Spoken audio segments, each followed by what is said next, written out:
வணக்கம் நேயர்களே, சத்தியம் சாத்தியம் நிகழ்ச்சிக்கு வரவேற்கிறோம். கன்னியாகுமரி மாவட்டம் திருவட்டாரில் வெள்ளிமலை ஹிந்து தர்ம வித்யாபீடம் சார்பில் நடைபெற்ற ஒரு பட்டமளிப்பு விழாவில் பங்கேற்று பேசிய தமிழ்நாட்டினுடைய மரியாதைக்குரிய ஆளுநர் திரு RN ரவியினுடைய பேச்சு புதிய சர்ச்சையை உருவாக்கியிருக்கிறது. அகில இந்திய அளவில் இருக்கக்கூடிய எதிர்க்கட்சி தலைவர்கள் எல்லாம் ஆளுநருடைய மதச்சார்பின்மை தொடர்பான அந்த பேச்சுக்கு கண்டனத்தை பதிவு செய்து வருகிறார்கள். அப்படி என்ன பேசினார் ஆளுநர் பேசியதில் என்ன தவறு என்பது பற்றி பேச இருக்கிறது இந்த அமர்வு. 4 விருந்தினர்கள் பங்கேற்கிறார்கள். பாரதிய ஜனதா கட்சியினுடைய செய்தி தொடர்பாளர் வழக்கறிஞர் தூத்துக்குடி செல்வம் பங்கேற்கிறார். அரசியல் விமர்சகர் டாக்டர் பூபதி ஜான், காங்கிரஸ் பேரியக்கத்தினுடைய செய்தி தொடர்பாளர் வழக்கறிஞர் அலிம் அல் புகாரி, ஹிந்து தமிழர் கட்சியினுடைய தலைவர் திரு ராம ரவிக்குமார். 4 பேரை வரவேற்று நிகழ்ச்சிக்குள் போகலாம். 4 பேருக்கும் வணக்கம். அலிம் அல் புகாரி சார் வணக்கம் சார். ப. சிதம்பரம், ஜெயராம் ரமேஷ், பிருந்தா காரத் போன்ற எல்லோருமே ஆளுநருடைய பேச்சுக்கு கண்டனத்தை பதிவு செய்திருக்கிறார்கள். தமிழ்நாடு போன்ற ஒரு வளர்ந்த மாநிலத்திற்கு ஆளுநராக திரு RN ரவி நியமிக்கப்பட்டது அவமானத்திற்குரியது, வெட்கக்கேடு என்ற கொஞ்சம் கடுமையான வார்த்தைகளை எல்லாம் கூட பிருந்தா காரத் பயன்படுத்தியிருக்காங்க. சார், அப்படி அவர் என்ன பேசினாரு? எதனால இந்த பிரச்சனை இவ்வளவு பெரிய நேஷனல் அளவுக்கு இது ஒரு பேசுபொருளாக மாறியதற்கு என்ன காரணம்? அதாவது ஆளுநர் ரவி அவர்கள் சார்ந்திருக்கக்கூடிய அல்லது அவர் கொள்கை ரீதியாக ஏற்றிருக்கக்கூடிய பின்புலம்தான் அவரை இப்படி பேச வைக்கிறது. அதிலும் குறிப்பாக அவர் என்ன சொல்ல வருகிறார் என்று சொன்னால், இந்த நாட்டு மக்களின் மீது நிறைய இது போன்ற ஃப்ராடுகள் நடந்திருக்குது, அநீதிகள் நடந்திருக்கிறது. அதுல முக்கியமானது என்ன அப்படின்னு சொன்னா, அதாவது தப்பா அந்த மக்களுக்கு விளங்க வைக்கப்பட்டிருக்கிறது, ராங் இன்டர்பிரேஷன் நிறைய நடந்திருக்குது. அதுல முக்கியமான தப்பான இன்டர்பிரேஷன் என்ன அப்படின்னா, அது செக்யூலரிசம் சம்பந்தப்பட்டதாகும். மதசார்பின்மை என்கின்ற அந்த அந்த பதம் என்பது தப்பா இன்டர்பிரேட் ஆயிருக்குது. அதை ஏன் அப்படி சொல்றேன் அப்படின்னு சொன்னா, அவர் கேட்கிறார், வாட் டஸ் செக்யூலரிசம் மீன்? செக்யூலரிசம்னா என்ன அப்படின்னா, செக்யூலரிசம் என்பதே ஒரு யூரோப்பியன் கான்செப்ட் அப்படின்னு அவர் பேசுகிறார். அதே மாதிரி இது இந்தியன் கான்செப்டும் கிடையாது அப்படின்னு ரொம்ப வேடிக்கையாக நகைப்பிற்குரிய வகையிலே ஒரு முன்னாள் IPS அதிகாரி, அதிலும் குறிப்பாக இஸ் அ கான்ஸ்டிடியூஷனல் ஃபிகர், அவர் ஒரு அரசமைப்பு சட்டத்தினுடைய ரெப்ரசன்டேட்டிவ், அவர் இப்படி ஒரு வார்த்தையை சொல்கிறார்.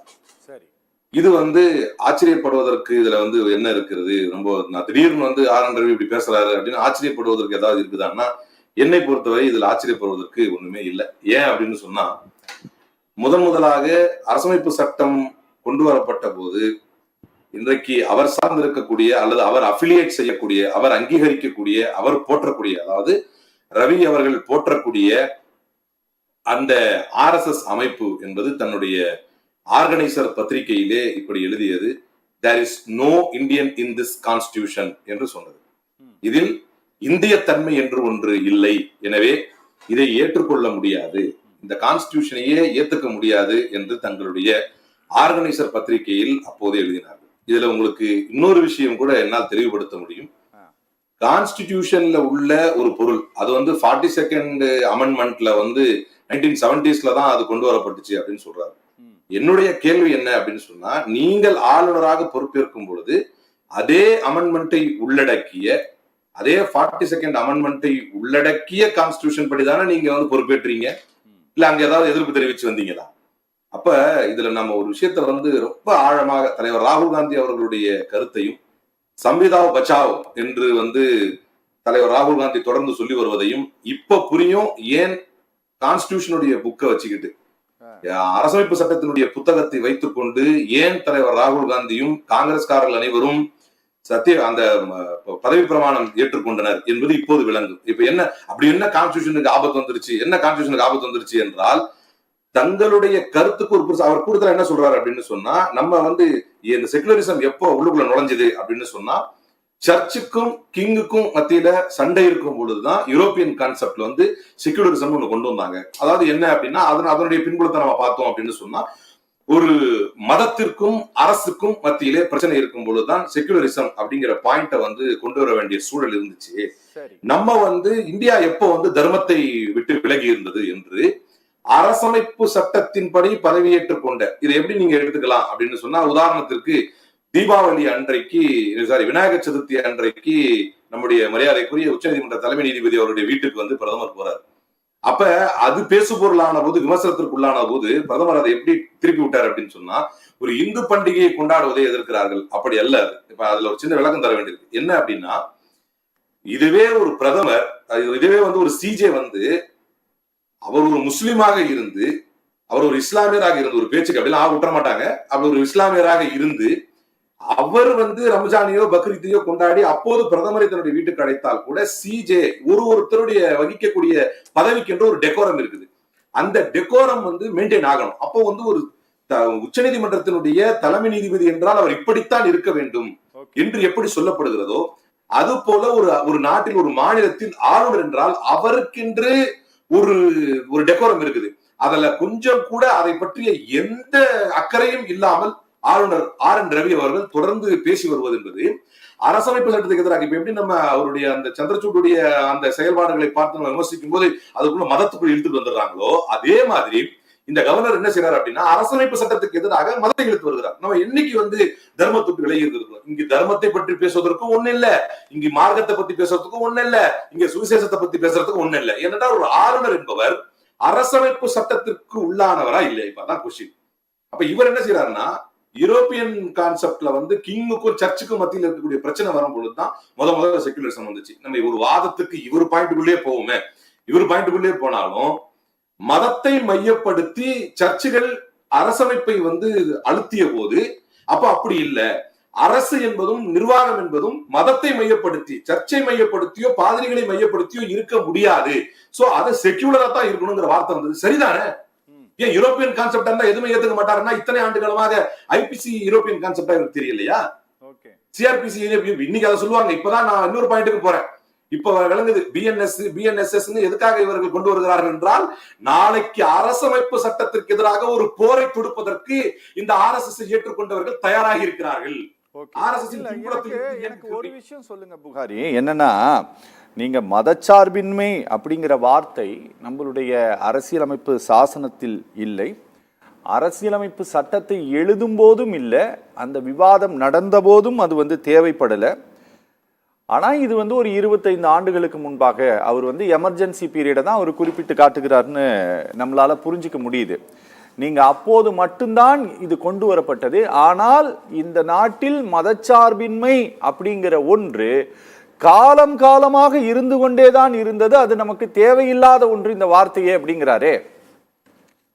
அதான் சார் நான் சொல்றேன், உங்களுக்கு தெம்பும் திராணியும் இருந்தால் இந்த மாதிரி வெட்டியும் ஒட்டியும் பட்டும் படாம பேசுறீங்கல்ல, கான்ஸ்டிடியூஷன்ல இது தேவையில்லைன்னு தைரியமா தான் பேசி காட்டுங்களேன். எதுக்கு நீங்க இந்த கான்ஸ்டிடியூஷனை மோந்து பாக்குற இந்த ஸ்டண்ட்ல அடிக்கிறீங்க?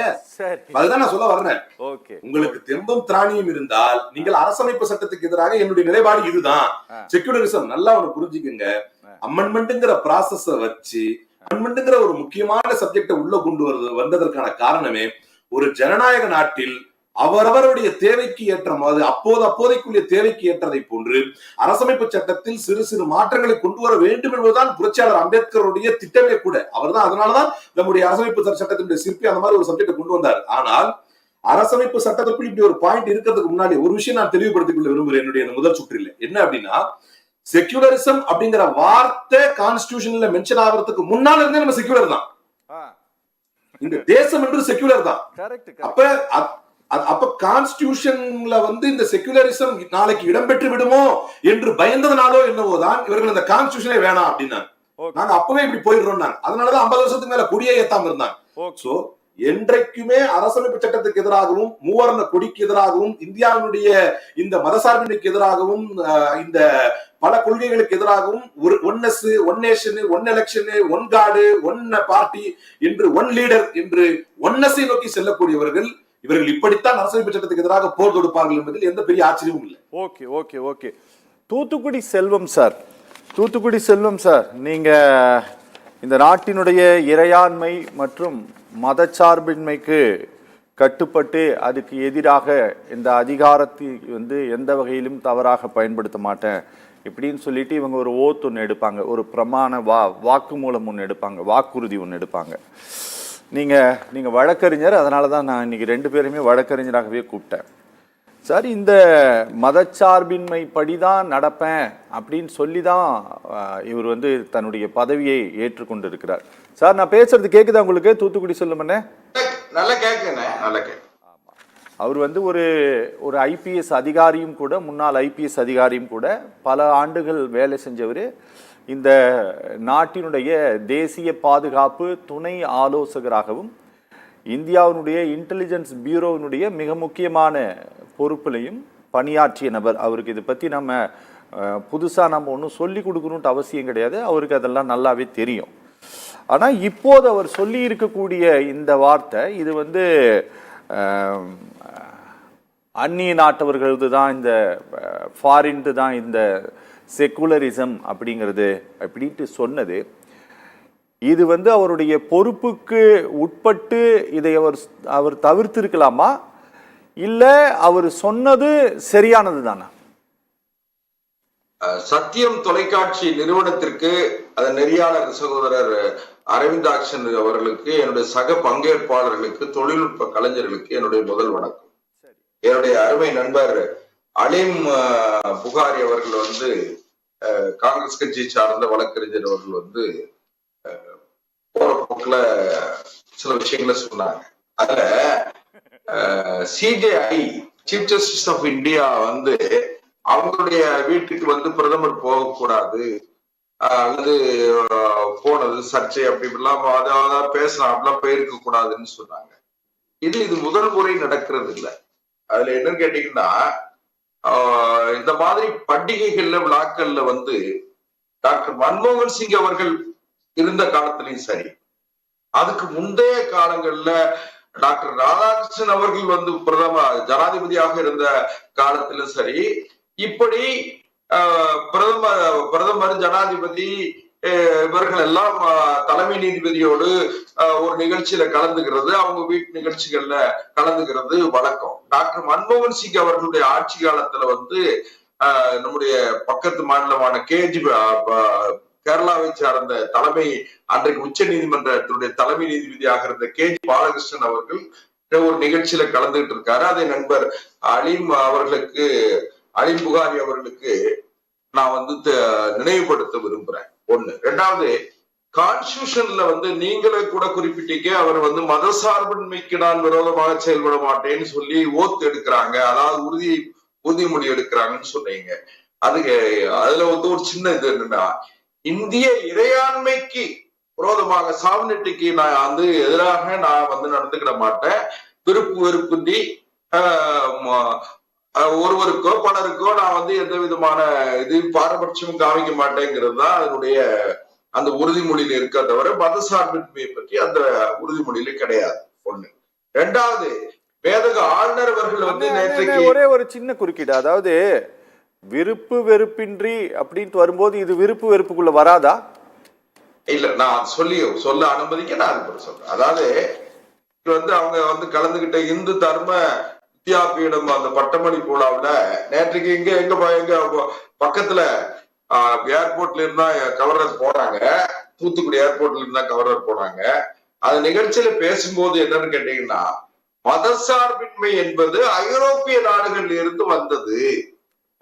அதுல நாம இந்தியாவிலே நாம நீண்ட காலமாக கடைபிடிக்கப்படக்கூடிய சகோதர ஒற்றுமை இருக்கிற காரணத்தினால இதுல புதுசா மதசார்பின்மைங்கிற வார்த்தை அவசியம் இல்ல.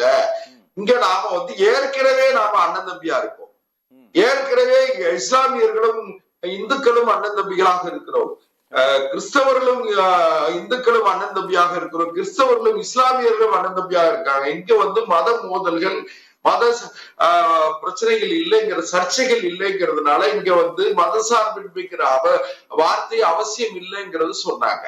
இது நீங்க அவரு நண்பர் காங்கிரஸ் கட்சி நண்பர் அலீம் புகாரி இவங்க சொல்லிட்டதுனால நான் சொல்றேன், ஐரோப்பிய நாடுகள் இருந்து இந்த கலாச்சாரம் அப்படிங்கிறதுக்கு என்னன்னா, அங்கே மத குருமார்களுக்கும் மன்னர்களுக்கும் இடையிலே நடந்த சர்ச்சை, அது போக தேவாலயங்களிலே திருத்தம் சொல்வது, அதனால ஏற்பட்ட புரொட்டஸ்ட், அதாவது புரட்சிக்காரர்கள், அது மதத்துக்குள்ளே ஒரு புரட்சி ஏற்பட்டு அந்த மதத்துக்குள்ளேயே ரோமன் கத்தோலிக்க பிரிவு என்றும் church of south India, CSI என்று சொல்லக்கூடிய சர்ச் ஆஃப் சவுத் இந்தியா என்று சொல்லக்கூடிய அளவிற்கு அதுல புரொட்டஸ்டன்ட், அதாவது புரொட்டஸ்ட் பண்ணதுனால புராட்டஸ்டன்ட் ஆனாங்க. அதனால இதெல்லாம் வந்து பழைய கால வரலாறு. இதுல இப்போ நீங்க வந்து பாரதிய ஜனதா கட்சியுடைய கொள்கை என்னன்னு கேட்டீங்கன்னா, அந்த மதம் இந்த மதம் என்று வேறுபடுத்தி பார்ப்பது இல்லை. எந்த மதத்திற்கும் பாரதிய ஜனதா கட்சி விரோதமாகவும் இல்லை, எதிர் மனநிலையிலும் இல்லை. அதே நேரத்துல நாம வந்து இன்னும் கூட வெளிநாட்டு டச்சுக்காரர்களும் ஆங்கிலேயர்களும் வந்து கொண்டு வந்து புகுத்திய அந்த அந்நிய கலாச்சாரத்திலிருந்து நாம விடுபடணும்.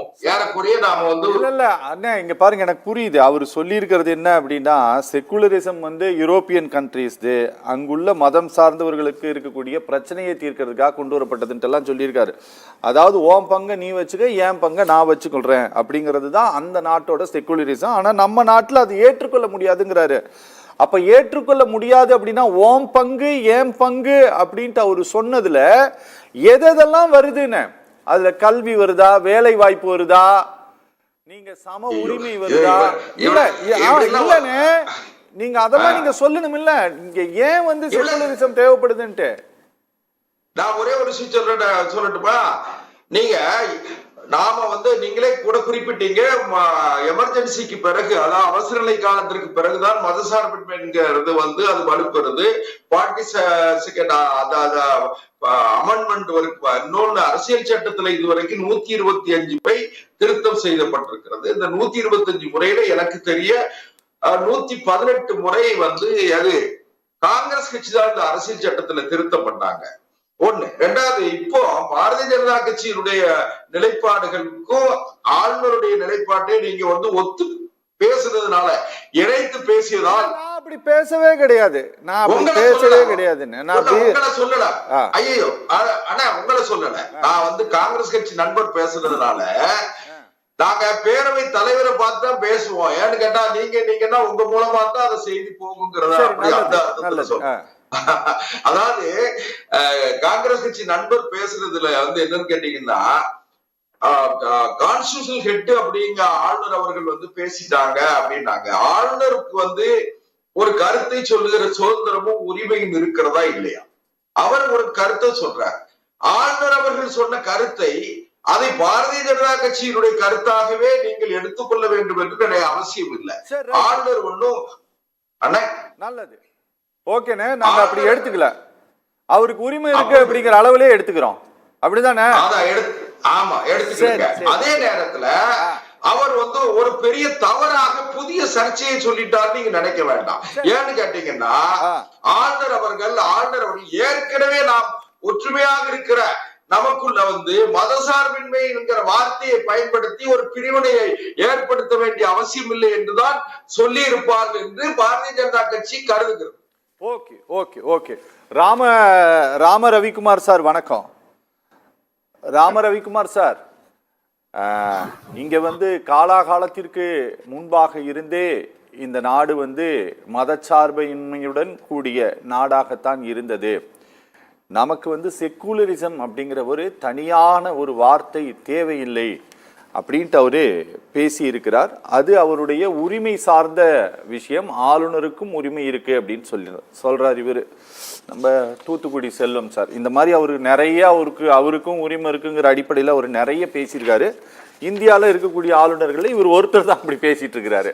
சரிங்களா சார்? இவர் நாடு என்றைக்கும் மதச்சார்பற்ற நாடு தான் சொல்லியிருக்காரு இல்லையா? இது இது இது இது எந்த புத்தகத்துல இருக்கு சார்? இது எங்கேயாச்சும் இருக்குதா? இது இப்படி இது காலாகாலத்துக்கு இப்படிதான் இருந்ததுன்ட்டு? தமிழக ஆளுநர் மேதகு ஐயா RN ரவி அவர்களுடைய கருத்தை முழுமையாக நான் ஆதரிக்கிறேன். மதசார்பற்ற என்கின்ற இந்த மாய்மால வார்த்தை தேவையற்றது என்கின்ற செய்தியை பல ஆண்டுகளாக நான் பேசிக்கொண்டு வரக்கூடிய வார்த்தை. காரணம், இந்திய அரசியல் அமைப்பினுடைய 42வது திருத்தப்பட்ட அந்த சட்ட திருத்தத்தில் பொழுது இந்த வார்த்தை அம்மையார் இந்திரா காந்தி அவர்கள் நெருக்கடி நிலை கொண்டு வந்த பொழுதுதான் செருக்கப்பட்டதாக எனக்கு முன்பாக பேசிய பெருமக்கள் சொன்னார்கள். இந்த நாட்டிலே இஸ்லாமியர்களும் கிறிஸ்தவ பெருமக்களும் இந்து பெருமக்களும் பிற மதத்தவர்களும் அந்நியர்கள் நம்மை அடிமைப்படுத்திய பொழுது அந்த அடிமை சங்கிலியை உடைத்து பாரத நாடு சுதந்திரம் பெற வேண்டும் என்பதற்காக அனைத்து மக்களும் போராடினார்கள் என்பது மறுக்க முடியாத உண்மை. அது மட்டுமல்ல, இங்கே இருக்கக்கூடிய இஸ்லாமிய சகோதரர்களும் கிறிஸ்தவ சகோதரர்களும் இந்த மண்ணில் பிறந்தவர்கள், அவர்கள் மார்க்கத்தை தான் இறக்குமதி செய்து கொண்டார்களே ஒழிய இவர்கள் இறக்குமதியாளர்கள் அல்ல என்கின்ற கருத்தோடு இருப்பவன் நான்.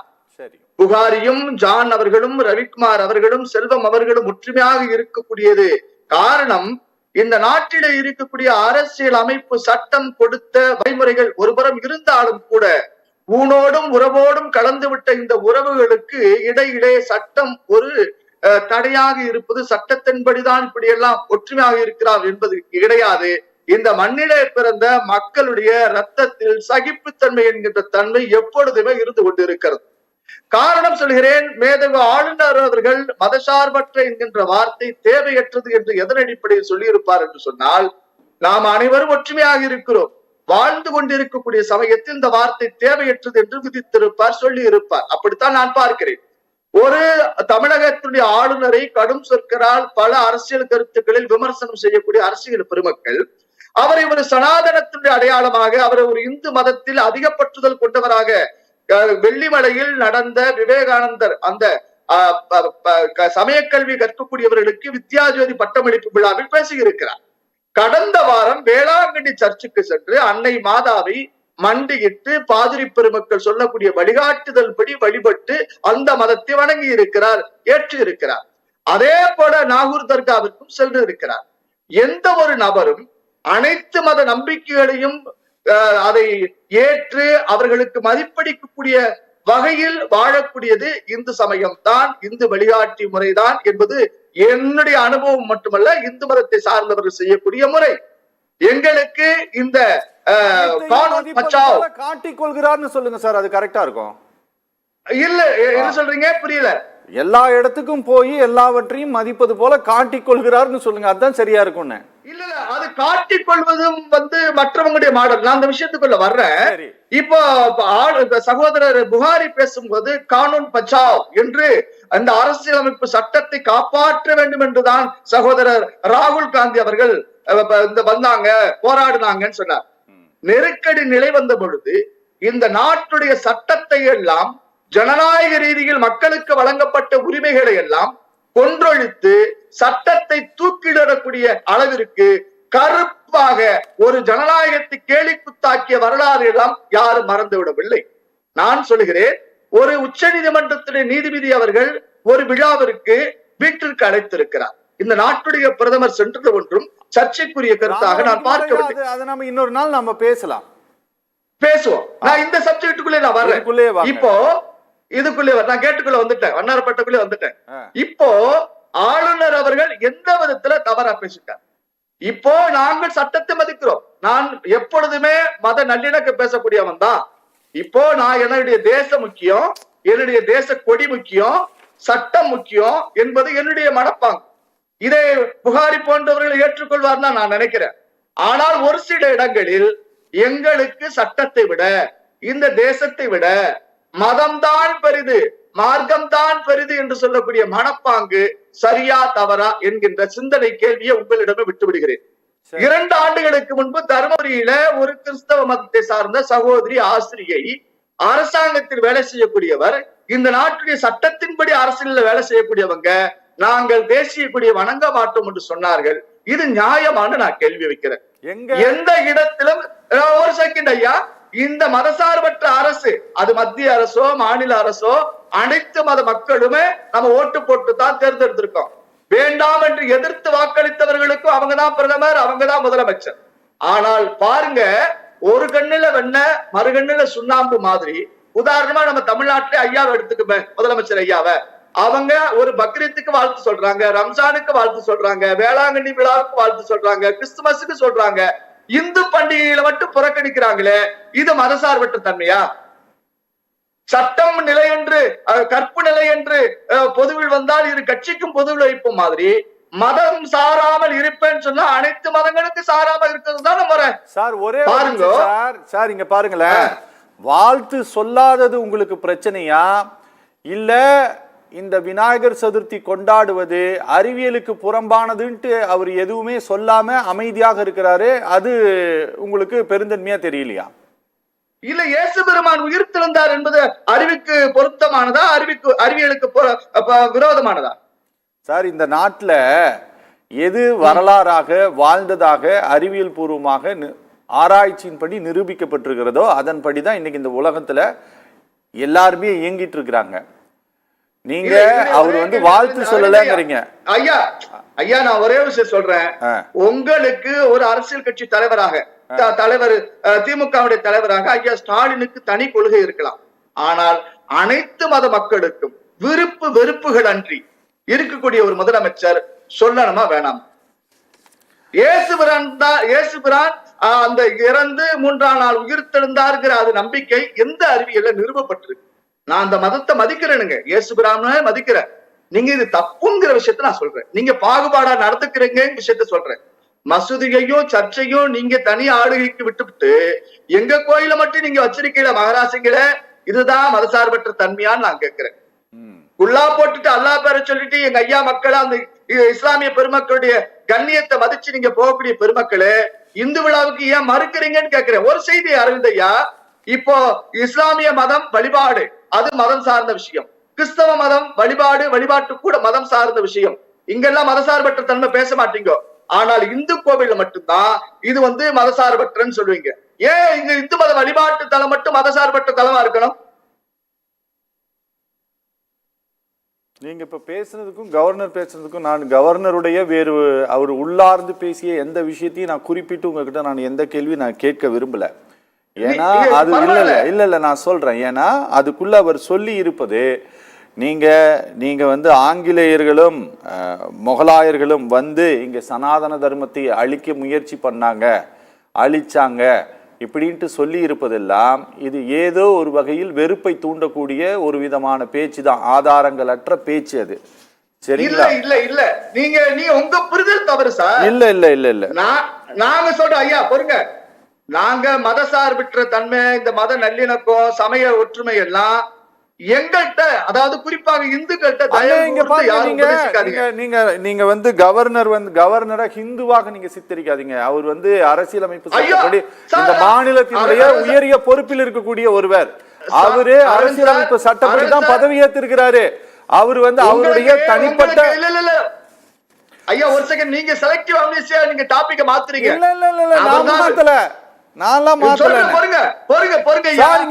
திமுக தலைவராக போய் திரு ஸ்டாலின் பேசியதற்கும் தமிழ்நாட்டினுடைய முதலமைச்சராக போய் பேசுவதற்கும் வித்தியாசம் இருக்கு.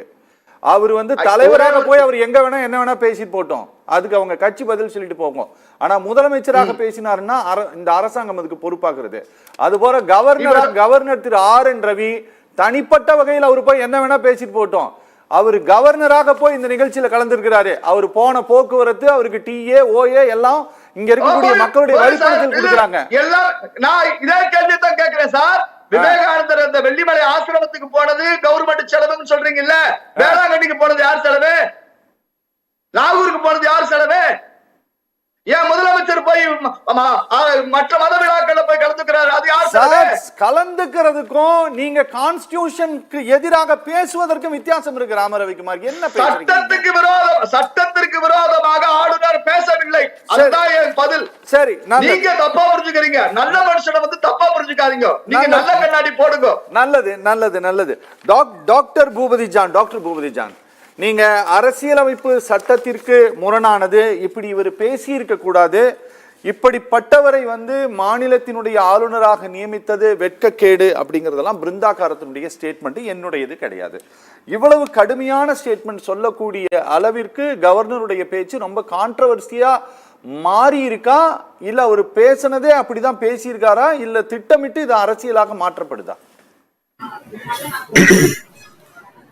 வணக்கம் சார். முதல்ல கவர்னர் அவர்கள் பேசிய பேச்சு வந்து பொதுவாகவே இந்திய அரசியல் சட்டத்திற்கு முரணானது.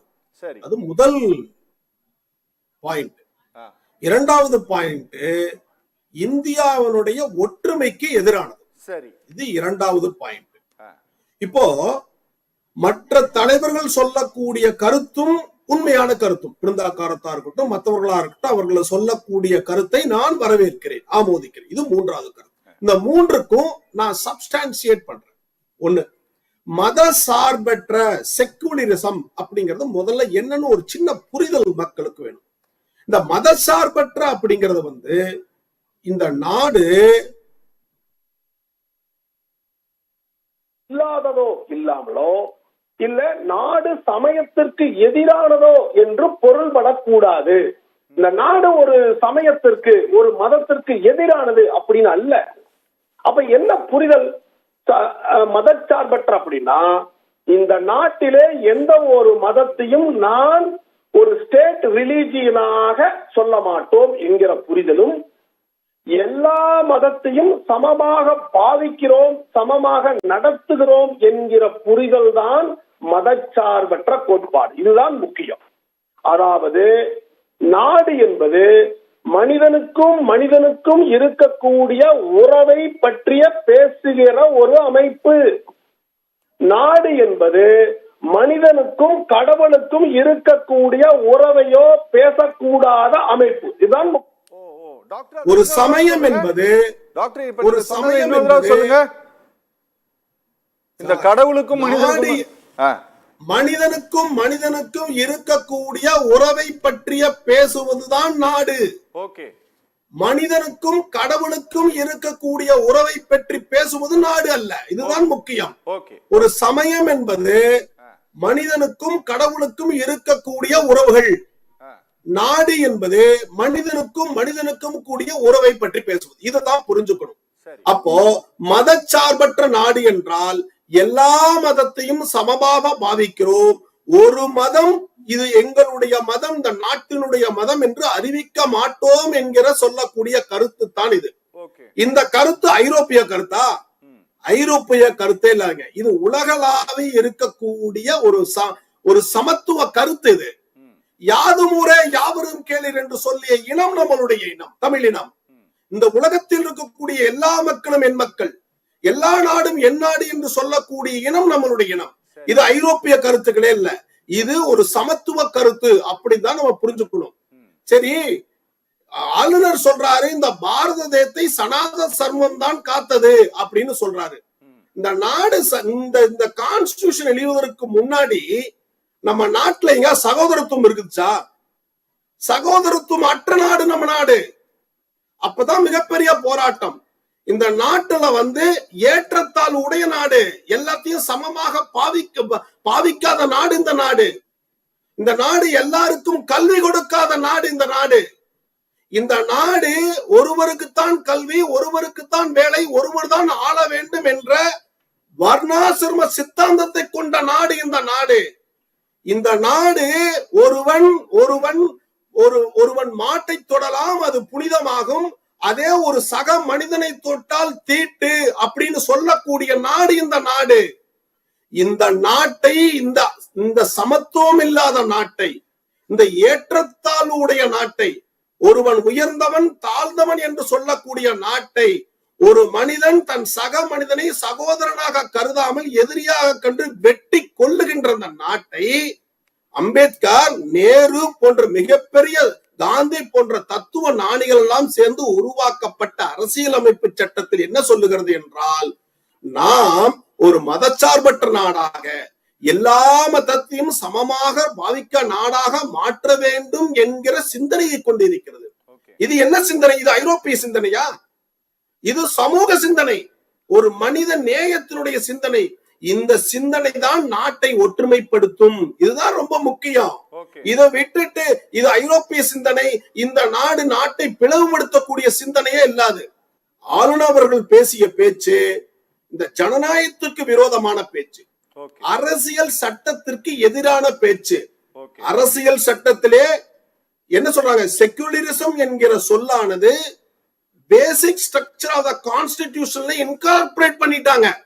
இது ஒரு தனிப்பட்டதே இல்ல, இது சம்பந்தமான வழக்குகள்லாம் வந்திருக்கு. பிரியம்பிள் ஆஃப் தி கான்ஸ்டிடியூஷன், அதாவது சட்டத்தினுடைய முகப்புரை என்பது சட்டத்திற்கு உட்பட்டதா அல்லது முகப்பறை மட்டுமா என்று சொன்னதிலே 1976 விஸ்வநாத பாரதியினுடைய கேஸ்ல இந்த முகப்பறை என்பது சட்டத்திற்கு உட்பட்டதுதான், பேசிக் ஸ்ட்ரக்சர் ஆஃப் த கான்ஸ்டிடியூஷனை என்றுமே மாற்றக்கூடாது என்று உச்ச நீதிமன்றத்தினுடைய 9 நீதிபதிகள் கொண்டனுடைய தீர்ப்பு இந்த தீர்ப்பு. அப்போ இந்த பிரியாம்பிள் ஆஃப் த கான்ஸ்டிடியூஷன், சட்டத்தினுடைய முகப்புரைக்கு எதிராக ஒரு ஆளுநர் பேசுகிறார் என்று சொன்னால் புரிதல் இல்லாமல் பேசுகிறாரா, புரிந்தே பேசுகிறார் என்று சொன்னால் புரிந்தேதான் பேசுகிறார், ஒரு திட்டத்தோடு பேசுகிறார், ஒரு அஜெண்டாவோட பேசுகிறார், குழப்பத்தை ஏற்படுத்த வேண்டும் என்று பேசுகிறார், சமூக நல்லிணக்கத்திற்கு எதிராக பேசுகிறார் என்றுதான் பொருள்படுகிறது. இதுதான் ரொம்ப ரொம்ப நம்ம முக்கியமா எடுத்துக்கணும். ஏங்க இந்த நாட்டுல ஒரே ஒரு மதத்தை எடுத்து வைக்கலாம் அப்படின்னா, எந்த மதம் சமத்துவத்தை போதிக்கிறதோ, எந்த மதம் சகோதரத்தை போதிக்கிறதோ, எந்த மதம் சுதந்திரத்தை போதிக்கிறதோ அந்த மதம் இந்த நாட்டினுடைய மதமாக இருக்கட்டும் என்று சொன்னால் எந்த மதத்தை நாட்டினுடைய மதமாக ஏற்றுக்கொள்வீர்கள்? குறிப்பாக இந்த ஆர்.என். ரவி அவர்கள், மேதக ஆளுநர் அவர்கள் இந்து மதத்தை தான் இந்த நாட்டினுடைய மதமாக வைக்கலாம் என்று சொன்னார் என்று சொன்னால், இந்து மதம் சகோதரத்துவத்தை போதிக்கிறதா? இந்து மதம் சமத்துவத்தை போதிக்கிறதா? இந்து மதம் ஏற்றத்தாழ்வை போதிக்கிறது, சாதியினால் கட்டமைக்கப்படுகிறது, தீட்டு புனிதம் என்ற கருத்துக்களால் உள்ளோங்கி இருக்கிறது. இந்து மதம் கூடாது, கூடும் என்று வேறுபாட்டோட இருக்கிறது. கிறிஸ்தவத்திலும் இருக்கு, இஸ்லாத்திலும் இருக்கு. இஸ்லாத்துல எது இருக்குதுங்க? இஸ்லாத்திலையும் ஜாதி பார்க்கிறாங்க, இஸ்லாத்திலையும் பாகுபாடு பார்க்கிறாங்க. சார் இல்ல ரெண்டு விஷயம் இருக்கு. அதாவது இஸ்லாத்திலையும் கிறிஸ்துவத்திலையும் ஜாதி பார்ப்பது என்பது, ஜாதிங்கிற கான்செப்ட் இந்தியாவுல மட்டும்தான் இருக்குது. இந்தியா விட்டு வெளியே போனா ஜாதி என்கிற கான்செப்டே கிடையாது. ஒருவேளை நான் ஒற்றுக்கொள்ளுகிறேன், இந்தியாவில் மாறி இருக்கக்கூடிய கிறிஸ்தவர்களும் இந்தியாவில் மாறி இருக்கக்கூடிய இஸ்லாமியர்கள் வேணால் இந்து மதத்தை தழுவிக்கொண்டு ஜாதி பார்க்கலாம். ஆனால் அவருடைய அடிப்படை வேதமான கிறிஸ்துவமும் பைபிளும் இஸ்லாத்தும் எந்த ஒரு இடத்திலுமே சாதியோ வேறுபாட்டையோ குறிப்பிட்டதே இல்லை. அதான் அம்பேத்கர் சொல்லுவார், ஒருவேளை தங்களை மாற்றிக்கொள்ள வேண்டும் என்றால் ஒரு கிறிஸ்துவும் இஸ்லாமியரும் தன்னுடைய கொள்கையை அவர்கள் மாற்றிக்கொள்ள முடியும். ஏனென்றால் வேதத்தில் அந்த மாதிரியான பாகுபாடுகள் வேறுபாடுகள் இல்லை. ஆனால் இந்து மதத்தில் மாற்ற முடியாது. அதனுடைய ஊற்று கண்ணே வேறுபாடு, அதனுடைய ஊட்டு கொன்னே வர்ணாசிரமம் என்று அழகாக அம்பேத்கர் சொல்லி இருக்கிறார். அதனால நான் என்ன சொல்ல வர்றேன் அப்படின்னா, இவர் பேசிய பேச்சு குழப்பத்தை உண்டு பண்ணக்கூடிய பேச்சு. அவர் பேசி முடிச்சிட்டோம், டாக்டர் பேசிட்டோம். சரி டாக்டர், நம்ம ஒரு சின்ன பிரேக் அப்புறம் பேசலாம் டாக்டர். இல்ல ஒண்ணே ஒண்ணு கேக்குறேன். ஒண்ணு இந்தியாவுல எங்கெங்க சகோதரத்துவம் இருக்குது? ஒவ்வொரு தனி மனிதனும் தனிப்பட்ட மனிதனா இருக்கிறான்.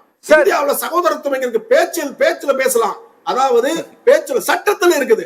சட்டத்தில் என்ன பண்ணி இருக்கிறார்கள் என்று சொன்னால், இந்த நாட்டிலே கிளியை பூனை என்று காமிக்கிறார்கள். அதுதான் கிளியாக இருக்கிறது இந்த நாடு.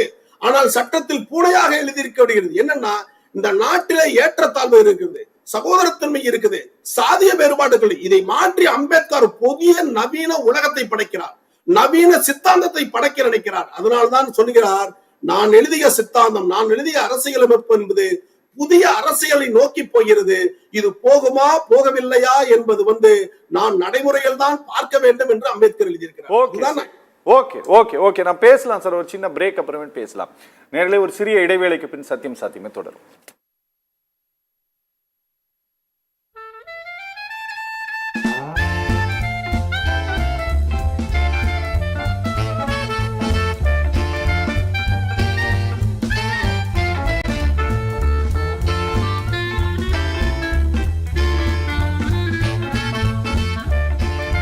The school was designed by a parent. Olympic Global School CBSE. Admissions open.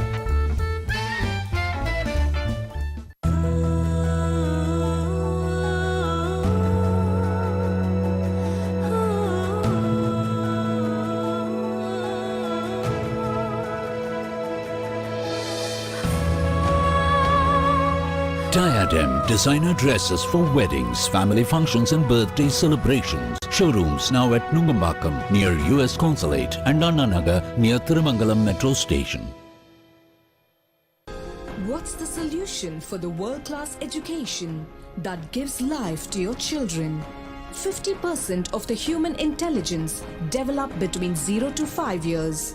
At Olive Tree International School, we provide world-class amenities with a minimum fee, world-class education, AC classrooms. Olive Tree International School. Contact 7550 1001.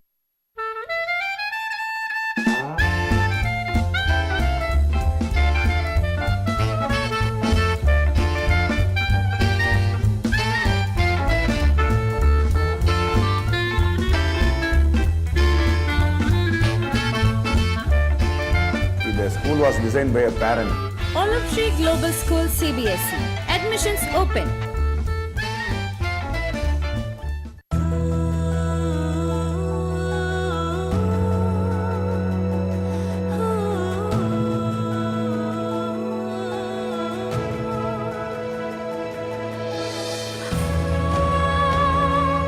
Diadem designer dresses for weddings, family functions and birthday celebrations. Showrooms now at Nungambakkam near US Consulate and Anna Nagar near Thirumangalam Metro Station.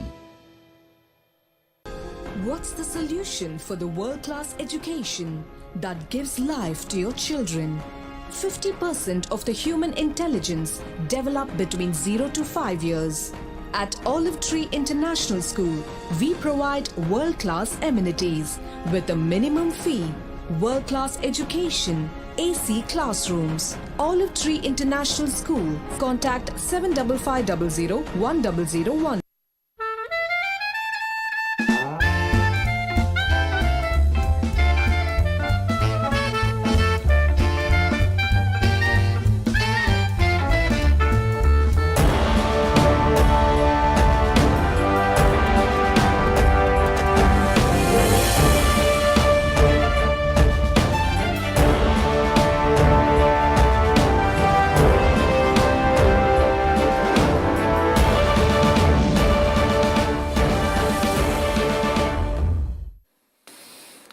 நேரலை சத்தியம் சாத்தியம் தொடர்கிறது. Rama Ravikumar sir வணக்கம். Doctor பேசிட்டு இருக்கும்போது நீங்க குறுக்கிட்டீங்க. வணக்கம் ஐயா. எனக்கு முன்பாக பேசிய டாக்டர் ஜான் அவர்கள் சமத்துவம் பேசுவதாக, சமத்துவம் அனைவருக்கும் வேண்டும் என்கின்ற அடிப்படையில் மிகுந்த வெறுப்புணர்ச்சி தகுந்த பேச்சை பேசுகிறார். நான் வன்மையான கண்டனத்தை நான் பதிவு பண்றேன். சரி. அவர் சொல்லுகிறார், இந்த நாட்டில மனிதர்களுக்கு சமத்துவம் இல்லை, கல்வி போதிக்கவில்லை, சாதிய வேறுபாடுகள் இருந்தது என்று, கொலைகள் நடக்கிறது என்று இந்த நாட்டில் இருந்து கொண்டு இந்த நாட்டுக்கு எதிரான கருத்துக்களை பேசக்கூடிய பேச்சு ஏற்புடையதா நான் பார்க்கல. நான் ஐயாட்ட நான் சொல்றேன், நானும் இருக்கிறது தான் பேசுறேன், நானும் இருப்பதைத்தான் பேசுகிறேன். சமத்துவத்தை தயவு கூர்ந்து டாக்டர் ஜான் அவர்களே உங்கள் சர்ச்சுகளில் நீங்கள் முதல்ல கடைபிடிங்க. கொரோனா சமயத்துல என்னுடைய அருமை டாக்டர் ஒரு கிறிஸ்தவர் இறந்த பின்னர் கல்லறை தோட்டங்களில் புதைக்கின்ற பொழுது எங்கள் மத பிரிவுகள் கல்லறை தோட்டத்தில் புதைக்க முடியாது என்று அந்த பிணத்தை வைத்து எவ்வளவு பாடுபடுத்துறீங்க. அந்த சமத்துவத்தை நீங்க போய் சர்ச்சில் சொல்லுங்க சார். ஏன்னா இந்த நாட்டுல வெள்ளக்காரன் வந்ததுக்கு பிறகுதான் கல்வி வந்துச்சு. அதற்கு முன்பாக இருந்த எங்கள் வள்ளுவர், எங்கள் ஔவையாரு, எங்கள் கப்பல் போன்றவர்கள்லாம் படிக்காத தற்குறிகளா? இந்த நாட்டில நீங்கள் இந்த நாட்டை கொள்ளையடிக்க வந்து இந்த நாட்டுக்குள்ள மக்களோட பிளவுகளை உருவாக்கி அடிமைப்படுத்தக்கூடிய அயோக்கியத்தனத்தை செய்த அந்த வெள்ளைக்காரனுடைய வித்தாக நான் பாக்குறேன். எந்த தேசத்துல இருந்துகிட்டு நீங்க யாருக்கு எதிராக பேசுறீங்க? சர்ச்சுகளில் சமத்துவம் இருக்கிற டவுசர் சர்ச் தெரியுமா உங்களுக்கு? சாதி ரீதியாக பாகுபாடு இன்னும் இருக்கு உங்க சர்ச்சுகள்ல. மதமாரி கிறிஸ்தவ மதத்தை ஏற்றுக்கொண்ட மக்களை நீங்க உயர் சாதியினர் என்று சொல்லக்கூடிய அந்த கிறிஸ்தவ சனாதனத்தை கடைபிடிக்கக்கூடிய வேலையை தான் உங்க மதம் செய்யுது. அங்க பட்டியல் மக்கள் இருந்து பாதிரியார் வந்திருக்கிறத நீங்க நியமிக்க முடியுமா? யார்கிட்ட பேசுறீங்க சார்? இந்த நாட்டுல நீங்க எங்கள்கிட்ட சமத்துவம் போதிக்க வேணாம். காக்கை குருவிகள் எங்கள் ஜாதி, நீர் கடலும் வாழவும் எங்கள் கூட்டம் என்று சொன்ன பாரதி எல்லா உயிர்களையும் இறைவனாக உயிராக பார்க்கக்கூடிய தத்துவத்தை நாங்க வச்சிருக்கோம். ஏதோ இந்துக்கள்லாம் வன்முறையாளர்கள் மாதிரி, வெறுப்புணர்ச்சி மிக்க நபர்கள் மாதிரி நீங்க சித்தரிக்கக்கூடிய போக்கு தவறானது மிஸ்டர் ஜான். உங்கள்கிட்ட நான் சொல்றேன், நீங்க கல்வி போதிச்சீங்கன்னா இந்த நாட்டில மக்களுடைய ஏழ்மையை பயன்படுத்தி, அவர்களுடைய வறுமையை பயன்படுத்தி அவர்களை நீங்க மதமாற்றம் செஞ்சீங்க. அன்னை தெரசா போன்றவர்களை நீங்கள் மதமாற்றம் செய்யாதீங்க. உங்களுடைய நோக்கம் தொண்டு என்று சொன்னால், தொண்டு செய்வது தான் சரின்னு சொன்னா என்ன சொல்றாங்க?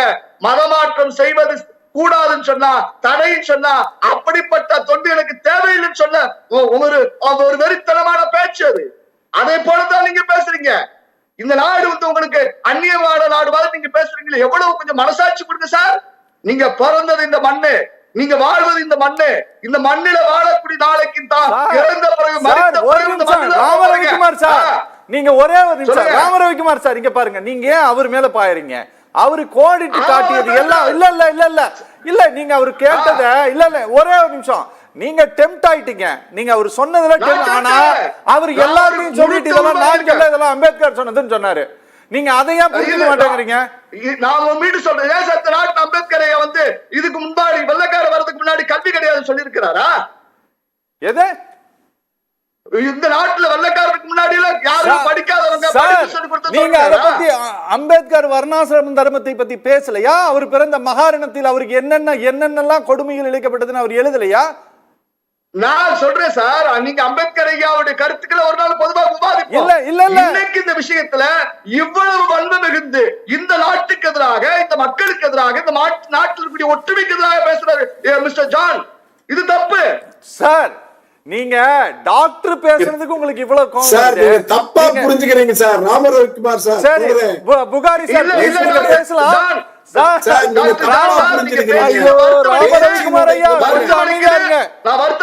சரி கொஞ்சம் அமைதியா இருங்க, அவர் பேசணும். Bukhari sir please. அதுல டாக்டர் ஜான் பேசின அந்த சப்ஜெக்ட்ல இருந்தே நான் வர ஆசைப்படுகிறேன். அவர் ஒரு கால் பேசியது தவறு என்று சொன்னால், அவர் பேசியது இந்து மதத்துக்கு எதிரானது என்று பேச வேண்டிய அண்ணன் ராம ரவிக்குமார் அவர்கள் இந்த நாட்டிலேயே உண்டு கொண்டு, இந்த நாட்டிலேயே வாழ்ந்து கொண்டு, இந்த நாட்டுக்கு எதிராக பேசுகிறீர்கள் அப்படின்னு திருப்புறது எப்படின்னா எனக்கு புரியல. இதைத்தானே மோடி செஞ்சிட்டு இருக்கிறாரு. உங்களுடைய அந்த சேம் ஓல்டு டெக்னிக்ஸ். அவர் பேசியது ஒரு மதத்துக்கு எதிராக என்று நீங்கள் நம்பினால் அது ஏன் மதத்துக்கு சார் ராமரவிக்குமார் சார் நீங்க எங்க ட்விஸ்ட் வச்சீங்களோ அதை அவர் பிடிச்சிட்டாரு.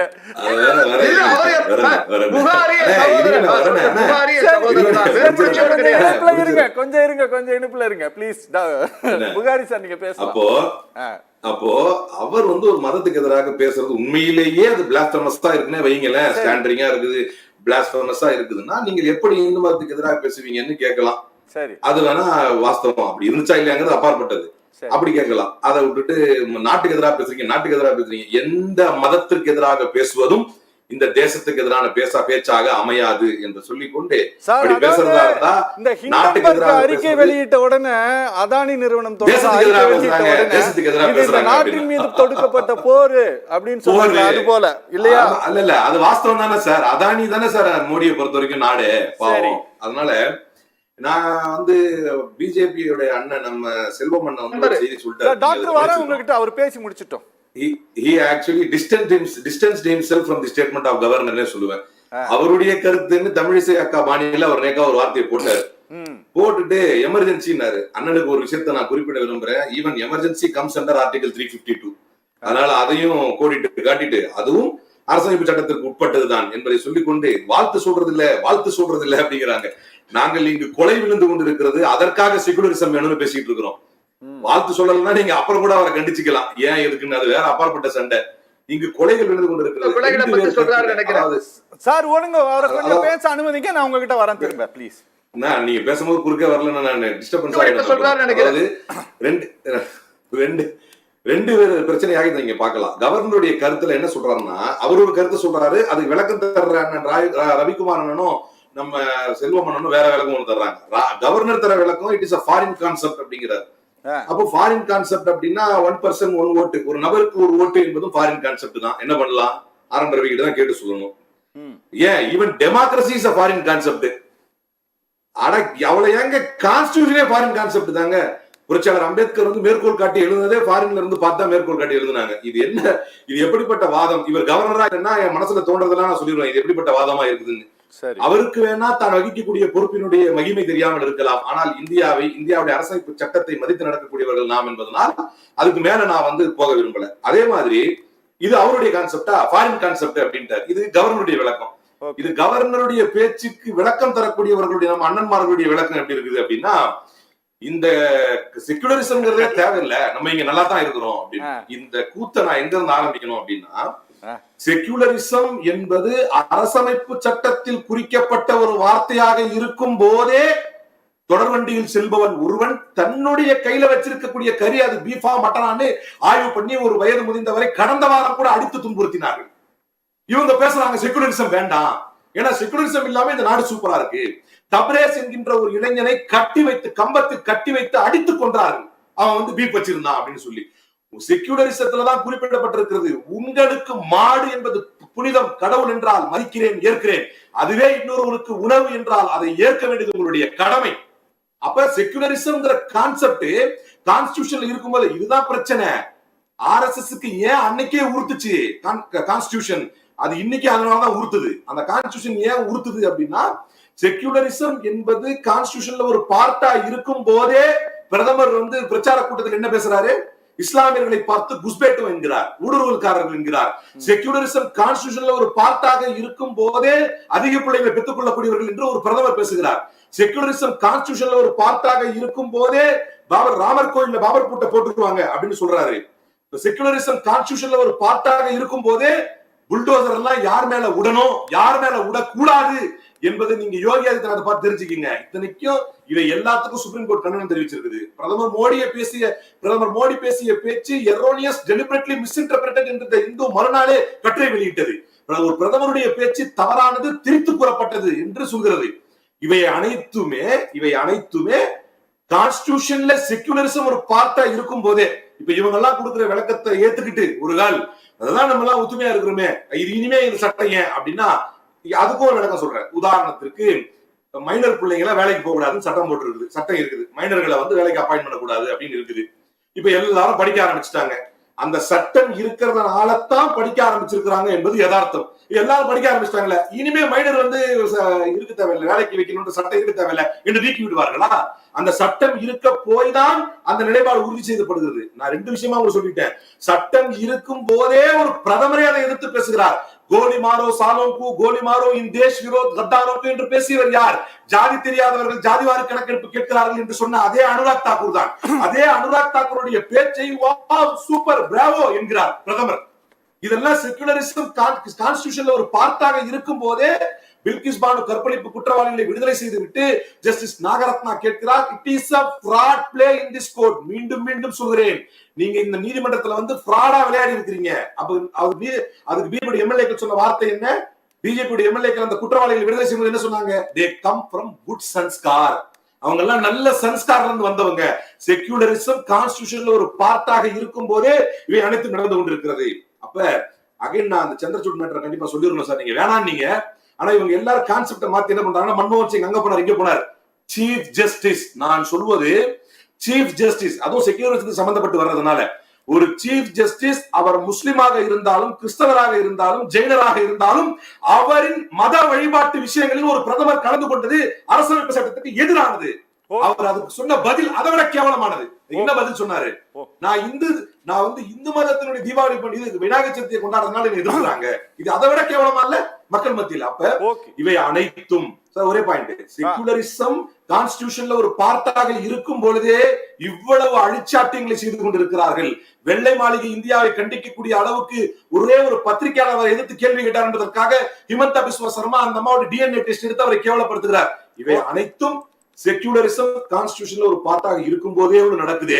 இவர் சொல்வது போல செக்யூலரிசத்தை கான்ஸ்டிடியூஷன்ல இருந்து எடுத்து விட்டுட்டு அது ஒரு ஃபாரின் கான்செப்ட் எடுத்து விட்டுட்டா இந்த தேசத்தை கேவலமான ஒரு நிலைக்கு தள்ளி விடுவார்கள் என்பதற்காகத்தான் அந்த கான்ஸ்டிடியூஷன்ல அமெண்ட் பண்ணி 42nd அமெண்ட்மெண்ட்ல இது தேவைன்னு வச்சிருக்கு. ஓகே டாக்டர், இந்த செக்யூலரிசம் இது ஒரு ஃபாரின் கான்செப்ட் அப்படின்ட்டு சொல்லியது கூட ஒரு வகையில் வெறுப்புணர்வை தூண்டுவதற்காகவே குறிப்பிட்ட ஒரு இடத்தில் இருந்து அவர் பங்கேற்ற விழாவில் அவர் ஹிந்து தர்ம வித்யாபீடத்தில் கலந்து கொண்டு பேசியது கூட ஒரு வகையில் வெறுப்புணர்வை தூண்டக்கூடிய பேச்சா? ஏன்னா அவர் சொன்னது, இங்க நிறைய பேருக்கு வித்யா ஜோதி வித்யா பூஷன் பட்டம் நாங்க கொடுத்திருக்கிறோம், இவங்களை எல்லாம் இது நீங்க ஓய்வெடுக்கக்கூடிய நேரம் கிடையாது, நீங்க கடமையாற்ற வாருங்கள், இந்த நாட்டை வலிமைப்படுத்த வாங்க, தர்மம் தாழ்ந்தால் நாடு தாழ்ச்சி அடையும் அப்படின்ட்டு எல்லாம் பேசியது கூட அதுக்கு முன்னால அவர் பேசிய விஷயங்கள், முகலாயர்களும்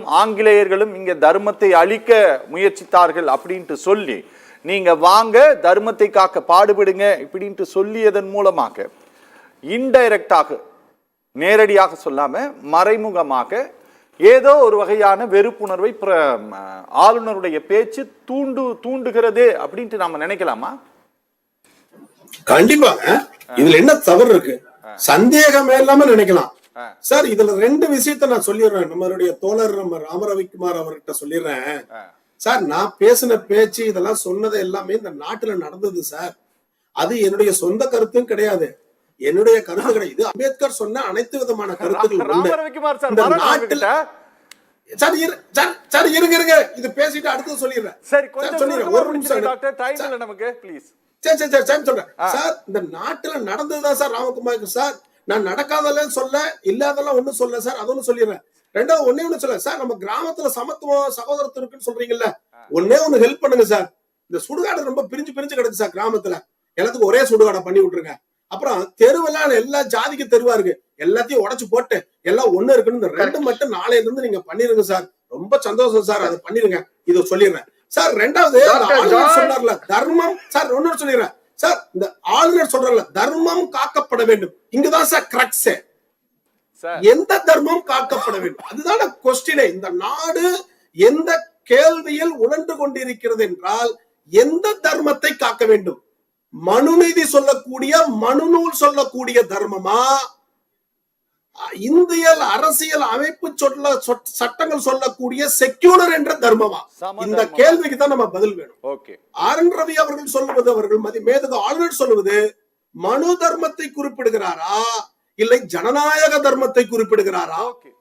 மனு தர்மம் என்றால் இந்தியா அனைத்தும் சேர்ந்து அதற்காக எதிராக போராட வேண்டும். இந்த நவீன இந்தியா ஜனநாயக தர்மத்தை காக்க வேண்டும், மனு தர்மம் அல்ல என்பதை தெளிவாக சொல்லிக் கொள்ளுகிறேன். ஓகே ராமரவிக்குமார் சார், கடைசியா உங்ககிட்ட வந்துடுறேன். தூத்துக்குடி செல்லும் சார் கொஞ்சம் இணைப்புல இருக்காரு. அண்ணே செல்லும் அண்ணே வணக்கம். அவருடைய இணைப்பு துண்டாச்சு. ராமரவிக்குமார் சார், நீங்க ஏதாவது சொல்ல நினைக்கிறீங்கன்னா சொல்லலாம். நான் நிகழ்ச்சி முடிக்க போறேன். சார், டாக்டர் ஜான் சார் சொன்ன விஷயத்த, இந்த சாதி பெயர்ல தெருக்கள் இருக்கு, சுடுகாடுகள்ல பேதம் இருக்குன்னு சொல்லி இருக்கிறார். நிச்சயமாக அதெல்லாம் நான் சரி செஞ்சிடறேன். தமிழ்நாட்டுடைய முதலமைச்சரா வரக்கூடிய சூழல்ல அவருடைய இயேசுவை வேண்டிட்டு அதெல்லாம் நான் சமத்துவ சுடுகாடுகளா கிறிஸ்தவ மதத்துல இருக்கிறதெல்லாம் நீக்கிடுவேன். ஆனா அந்த வேங்க வயல்ல குடிதண்ணீர்ல பிய கிடந்தா பாருங்க, அதெல்லாம் கண்டுபிடிக்க சொல்லி எங்க ஐயாவை சொல்லுங்க, சட்டத்தின்படி கண்டுபிடிக்க சொல்லுங்க. ஜான் சார், நம்ம சமத்துவத்துக்கு வருவோம். உறுதியா உங்க வாய்மூர்த்த நான் தமிழ்நாட்டோட முதலமைச்சரா வந்துருவேன். நீங்க அனைத்து மதங்களையும் நம்ம காப்பாற்ற வேண்டிய பொறுப்பு இருக்கு. தயவு கூர்ந்து என்னுடைய அண்ணனா உங்ககிட்ட சொல்றேன், வெறுப்புணர்ச்சி கருத்துக்களை இந்த மக்களிடம் விதைக்காதீர்கள் என்ற வேண்டுகோளோடு வைக்கிறேன். தயவு கூர்ந்து வெறுப்பு வைக்காதீங்க, இந்த நாட்டை பேசுங்க, நாட்டு ஒற்றுமையை பேசுங்க. அப்படி பேசுனீங்கன்னா உங்களோடு நான் வேலை செய்வேன் சார். சரி, புரியுதுங்களா? நீங்க அப்படி எல்லாம் பேச மனுவை யாரும் மறுத்துட்டோம். நீங்களும் இந்த வீணாப்பட வீரமணி போன்ற ஆட்கள் தான் மனுவை தூக்கி சுமந்துட்டு இருக்கீங்க. எங்களுக்கு கலெக்டர் ஆஃபீஸ்ல கொடுக்கிற மனுதான் சார் தெரியும், வேற எந்த மனுவும் தெரியாது எங்களுக்கு. சட்டத்தை மதிப்போம், தேசத்தை மதிப்போம். நன்றி, வணக்கம்.